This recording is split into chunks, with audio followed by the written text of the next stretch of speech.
ఒకవైపున జూనియర్ ఎన్టీఆర్ని తెలుగుదేశం పార్టీకి సంబంధించిన వాళ్ళు చాలా పెద్ద ఎత్తున ట్రోల్ చేస్తుంటారు.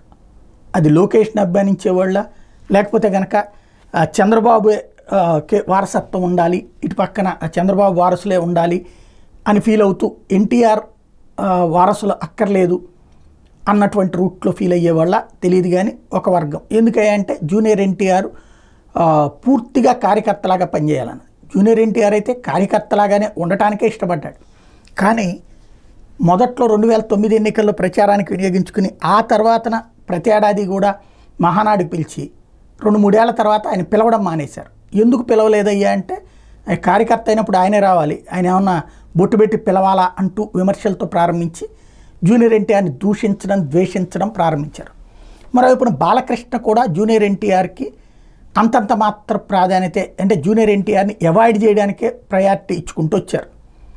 ఇలాంటి దశలో జూనియర్ ఎన్టీఆర్కి ఓ పక్కన సోదరుడైనటువంటి కళ్యాణ్ రామ్ మద్దతుగా నిలవడం, కుటుంబం అంతా మద్దతుగా నిలవడం, హరికృష్ణ కుటుంబం అంతా మద్దతుగా నిలవడమే ఆయనకి ఊరట. ఇటు పక్కన ఎలక్షన్స్ తర్వాత అయితే జూనియర్ ఎన్టీఆర్ని టార్గెట్ చేయడానికి ఈవెన్ దేవరా సినిమాని నెగిటివ్ ప్రాపగాండా కూడా భారీగానే చేస్తున్నారు. అది నిన్నే మనం ఒక వీడియో కూడా పోస్ట్ చేసుకున్నాం.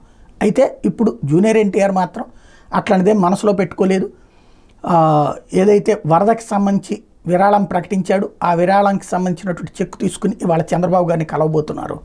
తద్వారా జూనియర్ ఎన్టీఆర్ అయితే బాధ్యతగానే ఉంటున్నారు. ఈవెన్ చంద్రబాబు కూడా బాధ్యతగా ఆయన రిసీవ్ చేసుకోవడానికి సిద్ధంగా ఉన్నారు. ఇప్పుడైనా ఈవెన్ లోకేష్ కూడా జూనియర్ ఎన్టీఆర్కి పుట్టినరోజు శుభాకాంక్షలు చెప్పడం కానీ, సినిమా సక్సెస్ అయినటువంటి సందర్భంలో అభినందించడం కానీ, ఆస్కార్ వచ్చినప్పుడు అభినందించడం కానీ చేసుకొచ్చారు.